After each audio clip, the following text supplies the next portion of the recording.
Olá pessoal, sejam bem-vindos à nossa segunda aula do módulo Sistemas Operacionais e Arquiteturas de Computadores.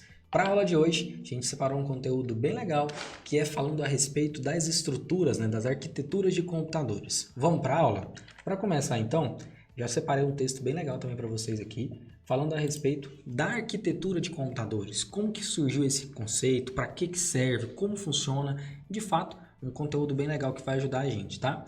Para começar, a gente tem que entender sempre, a gente sempre volta nos primórdios para a gente ver como era e comparar com o de hoje, né? E lá nos primórdios, no começo, a gente tem o seguinte, que a computação, ela trabalhava no conceito de programas armazenados, tá? Ela não existia isso. Lá antes a gente não tinha esse conceito que hoje a gente usa, né? Que é os programas armazenados. Ou seja, os programas eram desenvolvidos, executados e apresentavam os resultados imediatamente. Ou seja, se você quisesse fazer eu quero acessar um conteúdo aqui, eu tinha que desenvolver, eu tinha que executar e já pegar o resultado na hora. Não dava para ter um programa que era, por exemplo, um Word para você poder ir lá escrever um texto. Não tinha esse conceito antigamente. Tudo que você queria, você tinha que dar uma instrução, o computador executava, acabava de executar e te trazia o resultado. Então vamos lembrar como que funcionava. O começo mesmo da informática, os computadores, a essência deles eram muito das suas partes, para tirar a criptografia de algumas chaves, para saber mensagens escondidas. Então o que o pessoal tinha que fazer? Passava o conteúdo, aquela mensagem, criava-se o código que precisava para descriptografar, o computador executava o código e entregava o resultado. Se quisesse de novo, o mesmo processo, cria, faz toda a parte manual e ele dava o resultado. A gente não tinha uma estrutura pronta que eu pudesse usar mais de uma vez, não existia esse conceito, tá? Não dá para fazer isso. E aí surgiu, com os avanços tecnológicos, graças a Deus, a gente surgiu esse conceito de programa armazenado. O que seria esse conceito? A gente pode, a partir de agora, trabalhar com as linguagens de codificação que já são rotineiras na vida dos programadores, Os programadores são as pessoas que desenvolvem os sistemas, os sites, os aplicativos que você usa, tá? Só para deixar esse adendo aqui o que é. Então, o que é o seguinte, Qual que é a ideia? Codifica-se, desenvolve os softwares e diversas linguagens de programação, a gente ainda vai falar o que é isso também, armazena nos códigos fontes esses códigos que foram criados, os arquivos em si, em um HD externo ou interno. Depois também pode se colocar nas nuvens, se for um novo recurso bem legal.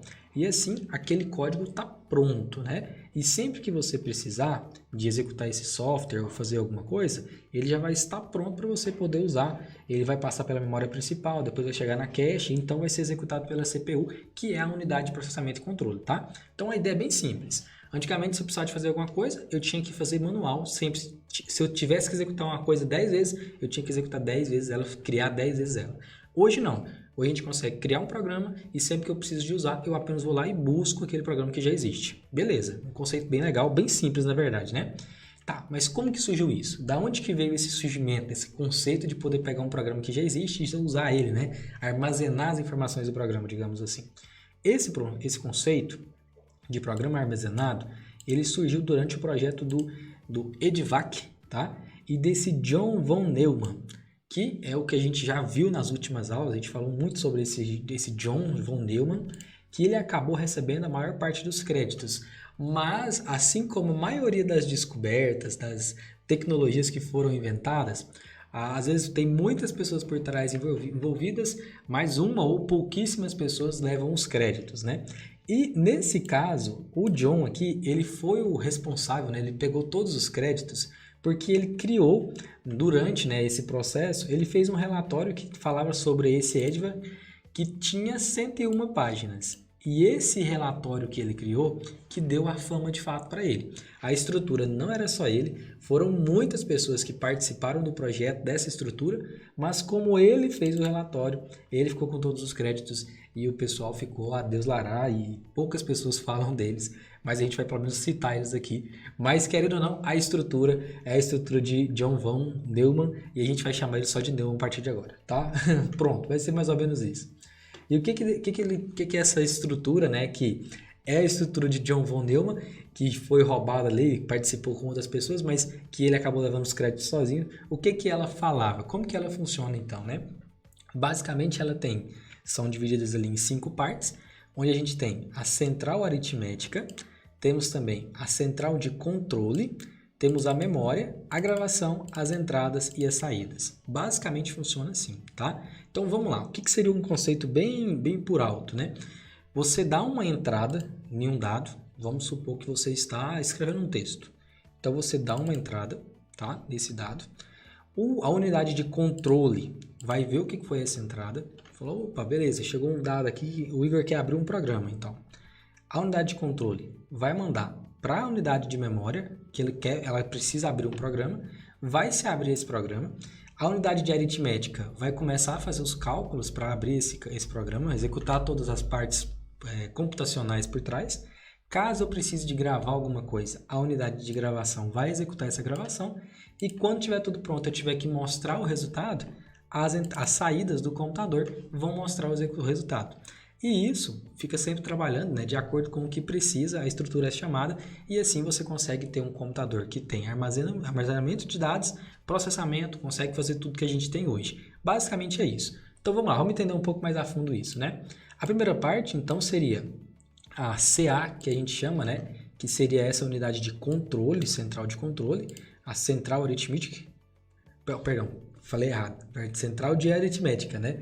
A CA, central de aritmética, e a CC, central de controle. Agora sim, ufa! A CA, então, o dispositivo deve realizar as operações elementares da aritmética mais frequentemente, e por esse motivo deve ter unidades especializadas apenas para operações.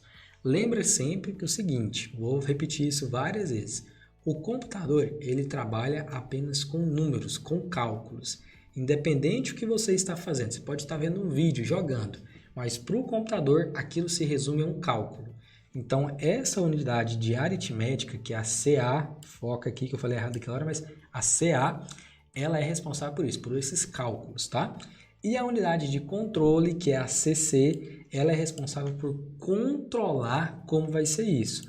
A sequência apropriada, né, das operações pode ser executada de formas mais eficientes pela controle central, né? Então imagina o seguinte, o computador tem milhões de cálculos para fazer. Quem vai fazer esses cálculos vai ser a CA. Mas quem vai escolher como vai fazer esses cálculos, qual vai ser o prioritário e tudo mais, aí já é com a CC, tá? Entendeu a ideia? A de controle controla como vai funcionar e a de cálculo faz realmente os cálculos que a de controle mandar. E a gente tem também as partes específicas, né?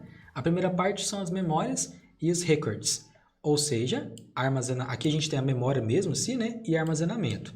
A memória é qualquer dispositivo que tiver que executar uma longa, né, e complicada sequência de operações, precisa ter uma memória considerável. Ou seja, se você for executar uma atividade que vai requerer mais memórias, né, vai ser utilizada a memória para poder fazer esse cálculo que for preciso. E caso você precise de um record, né, de uma gravação, deve ser capaz de manter contato com entrada e saída, que são como os neurônios correspondentes sensoriais e motores de um cérebro humano. Então imagina o seguinte, se for uma atividade que eu estou executando, vai ficar na memória. Agora, se eu tiver que guardar aquela informação, vai ser com record. E esse record, ele está ligado com as entradas e saídas, que são os inputs e os outputs. Ou seja, quando eu dou uma entrada ou uma saída, eu tenho que armazenar, eu tenho que guardar essas entradas. Nos inputs, é necessário ter unidades de transferências de informação do R, que no caso é da records, para o M, que é a memória, tá? Quando eu dou uma entrada, eu pego o que está armazenado e mando para a memória. E nas específicas de saída, né, que são as outputs, o O, é necessário ter unidades para transferências do M, que é a memória, para a gravação novamente. E assim a gente consegue fechar um ciclo.